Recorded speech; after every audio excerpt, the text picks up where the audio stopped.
Γεια σας και καλώς ήρθατε στο Horror Mystery. Καθώς ο ήλιος δει πίσω από τις κορυφογραμμές της Γιώνας και η ομίχλη αρχίζει να σέρνεται στα σοκάκια των μικρών χωριών, η φωκίδα αποκαλύπτει ξανά το πιο σκοτεινό της πρόσωπο.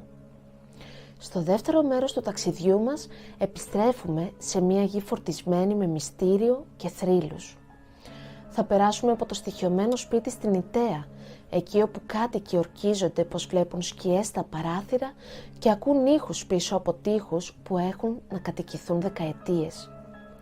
Θα ανέβουμε πιο ψηλά στο μυστηριώδες κορίκιο άντρο, ένα σπήλαιο συνδεδεμένο με τον Απόλλωνα και τις Μούσες, αλλά θα αναφερθούμε και σε άγνωστες μαρτυρίες για νεράιδες και αλόκοσμα πλάσματα που στοιχιώνουν κάθε γωνιά αυτού του τόπου. Θα ξεκινήσουμε λοιπόν από την Ιταία, όπου εκεί βρίσκεται μια παλιά μονοκατοικία που θεωρείται ένα από τα πιο γνωστά στοιχειωμένα σπίτια στην Ελλάδα. Βρίσκεται στην οδό Καψάλη 14, μόλις 12 μέτρα από την παραλία της Ιταίας, στην περιοχή της Φωκίδας. Το σπίτι αυτό έχει συνδεθεί με μια σειρά από μεταφυσικά φαινόμενα και παράξενες εμπειρίες που έχουν αναφερθεί από τους κατοίκους και τους επισκέπτες της περιοχής.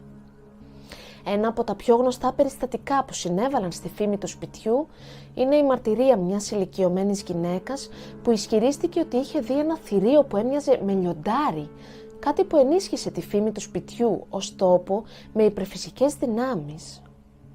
Σύμφωνα με αναφορές από ερευνητές και κατοίκους της Ιταίας, το σπίτι φέρεται να έχει υποστεί διάφορα περίεργα φαινόμενα κατά τη διάρκεια των ετών.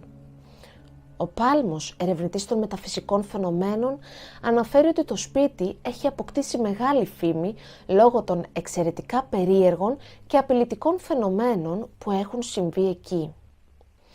Μάλιστα, έχει καταγράψει αρκετές μαρτυρίες για παράξενα γεγονότα, μεταξύ των οποίων περιλαμβάνονται εμφανίσεις ενός νεκρού που περπατά στην αυλή του σπιτιού.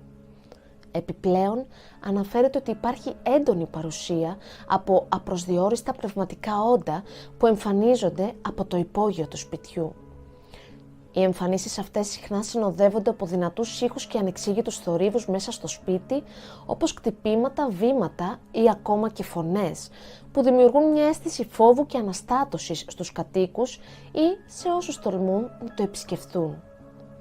Η φήμη του σπιτιού είναι επίσης συνδεδεμένη με την περίοδο της κατοχής. Κατά τη διάρκεια του Δεύτερου Παγκοσμίου Πολέμου,